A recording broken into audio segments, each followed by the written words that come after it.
Hi, greeting with the name of Allah, the most merciful. Uh, Today we will talk about a very interesting personality of the English politics, and he has great significance in the history of England. And the personality is Pitt. Pitt the Elder, here are the Earl of Chatham. We will talk about his early career. We will also talk about the character of Pitt the Elder, and then we will talk about Pitt is a war minister. Then we will talk about uh, results of Pitt's war policy, and then we will talk about Pitt is a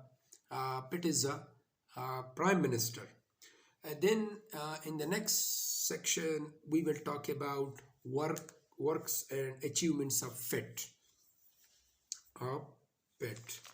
So we will divide this video into two short clips in order to make it easy and uh, for you people to watch it complete. So coming to the topic, and the topic is Pitt.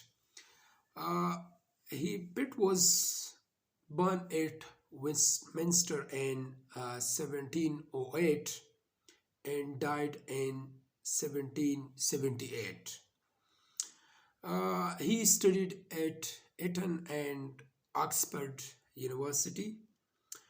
He became member of Parliament in 1735.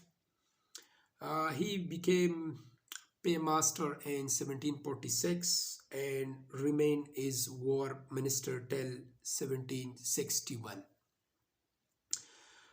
He resigned in 1761 due to his ministers, and later on George III's refusal of granting permission of declaring war against Spain. So this was also a factor of his resignation. And from 1766 to 1768, he acted as Prime Minister of England. So this uh, duration of it is full of ups and downs. And a very important thing that we forgot about him was he belongs to Whig party, and as he joined Whig party when he came into politics. So this is short introduction of Pitt, and now we will talk about characters of Pitt the Elder. He is also called Pitt the Elder because later on he was succeeded by his son also, whose name is Pitt the Younger. So therefore he is known as Pitt the Elder.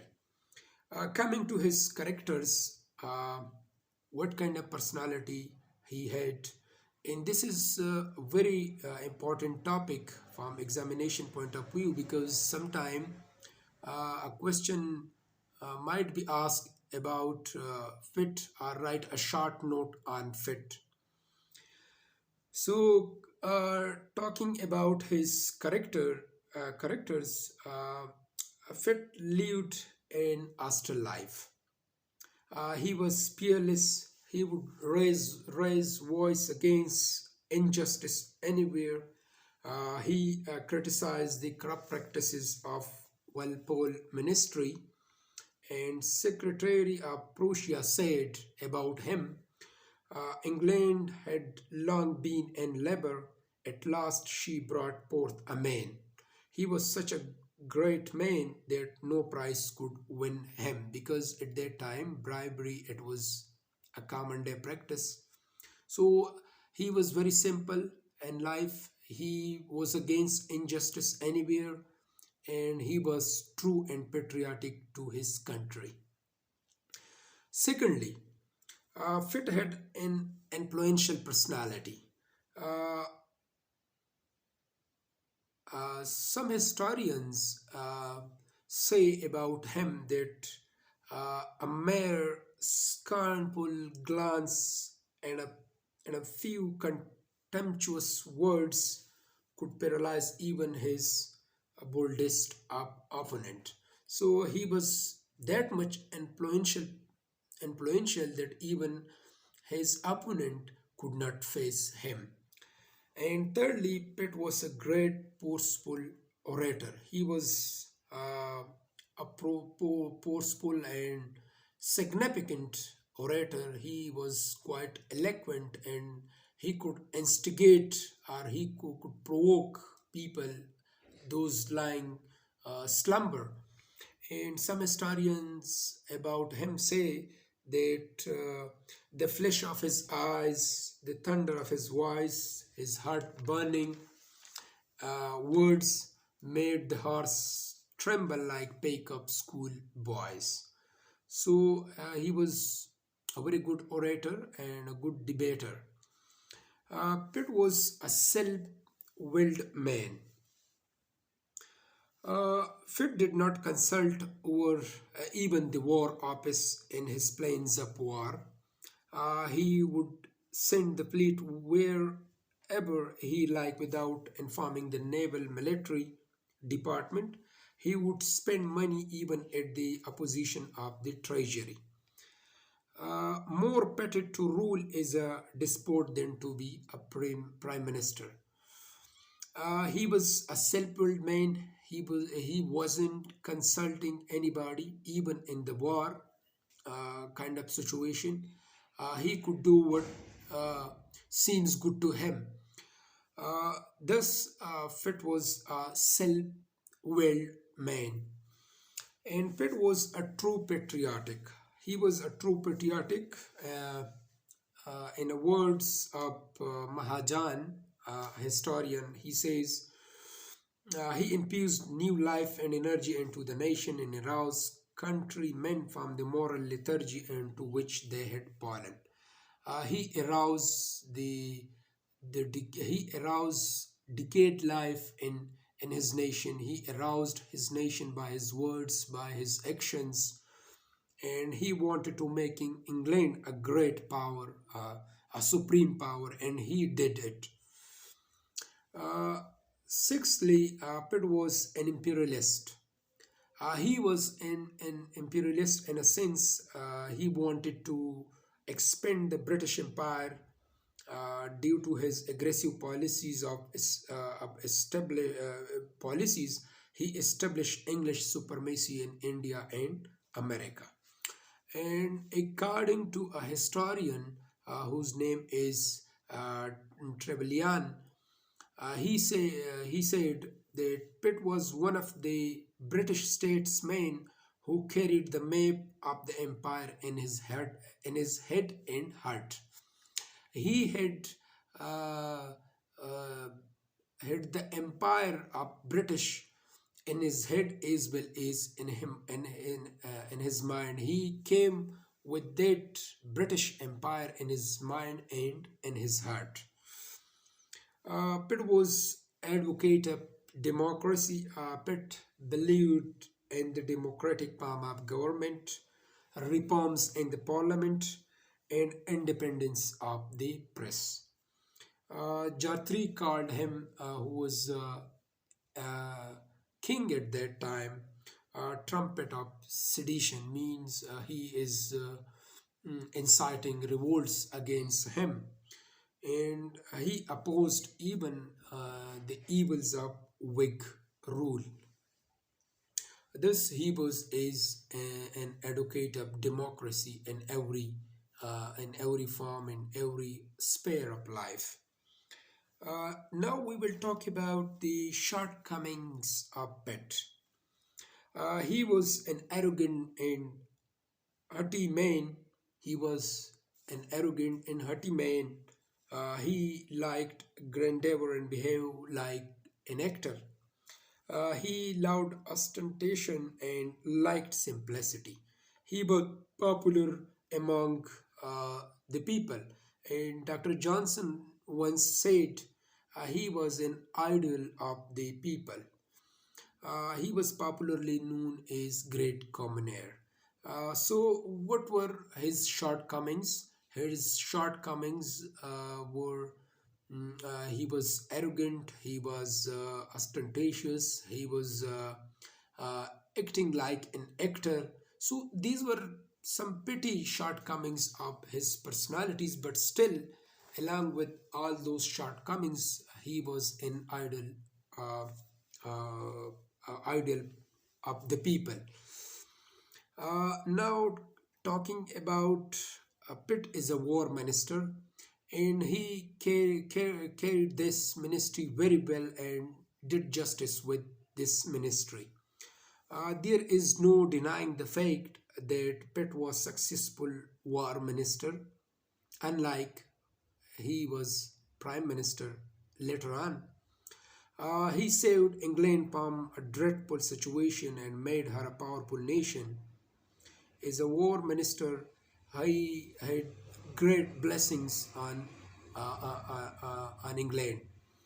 And when he was made as a war minister at that time, the 7 years war was already started, and it had almost half an year uh, of that 7 years war when he came in charge as a war minister.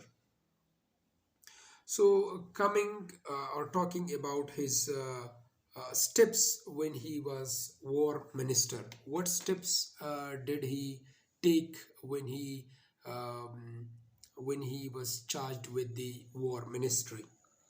Uh, Number first, Pitt dismissed many German soldiers. This was his first step when he was made as a war minister.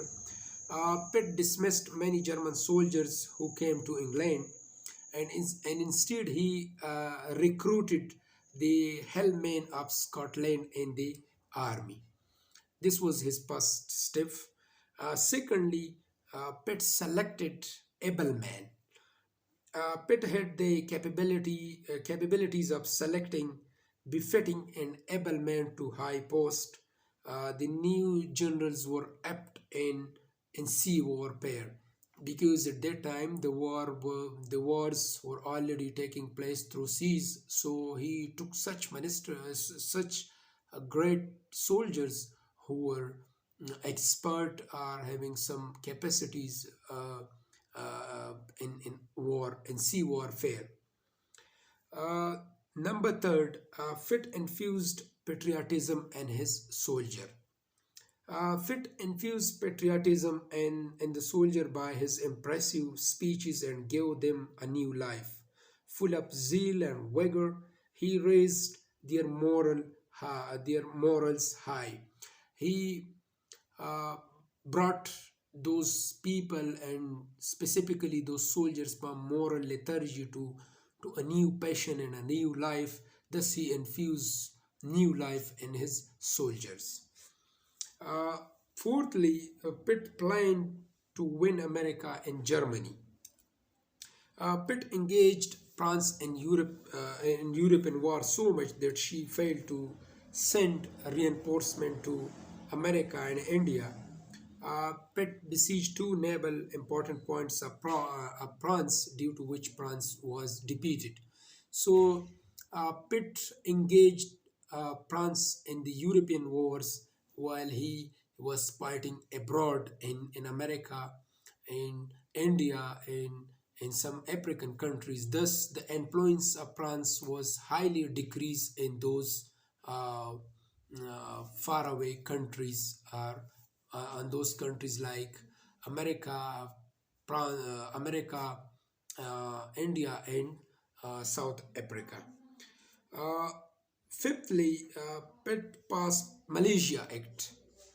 So Pitt passed the Militia Act by inducting, or by which the young generation was given the responsibility of maintaining peace and order in the country.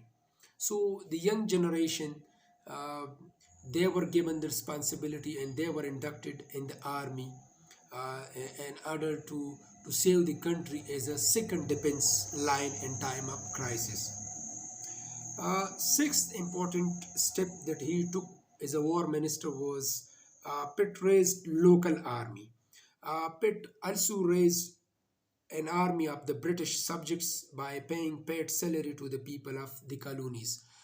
Pitt raised armies in the colonies of England, like in India, in America, as well as in African countries. He raised local militia by paying paid salaries to those people, and thus he uh, made them strong and formidable. Seventhly, Pitt created coordination between Navy and Army. Uh, Pitt brought in a coordination of the naval and land forces. Whenever there was any difficulty to one type of army, the other was immediately sent to make up deficiencies. So, thus the coordination between Navy and Army was established by Pitt. Now coming to the second important aspect of this Pitt's is a war minister, and that is results of Pitt's war policy. What were the results of Pitt's war policy? He was quite successful as a war minister that we talked about him, though some results were later on declared when he was as a war minister. So the following were the results of his war policy. Number first, Hawke and Boscombe defeated the French Navy and thus made her helpless to send any support to India and America. So the two great commander of British whose names are Hawke and Boscombe, who defeated the French Navy, and they could not support or succor the Indian who could not supported the Indian in America. So thus their lack of support to the Indians in America really resulted in the decline of uh, French influence. Secondly, England captured many ports in America and captured Canada as well.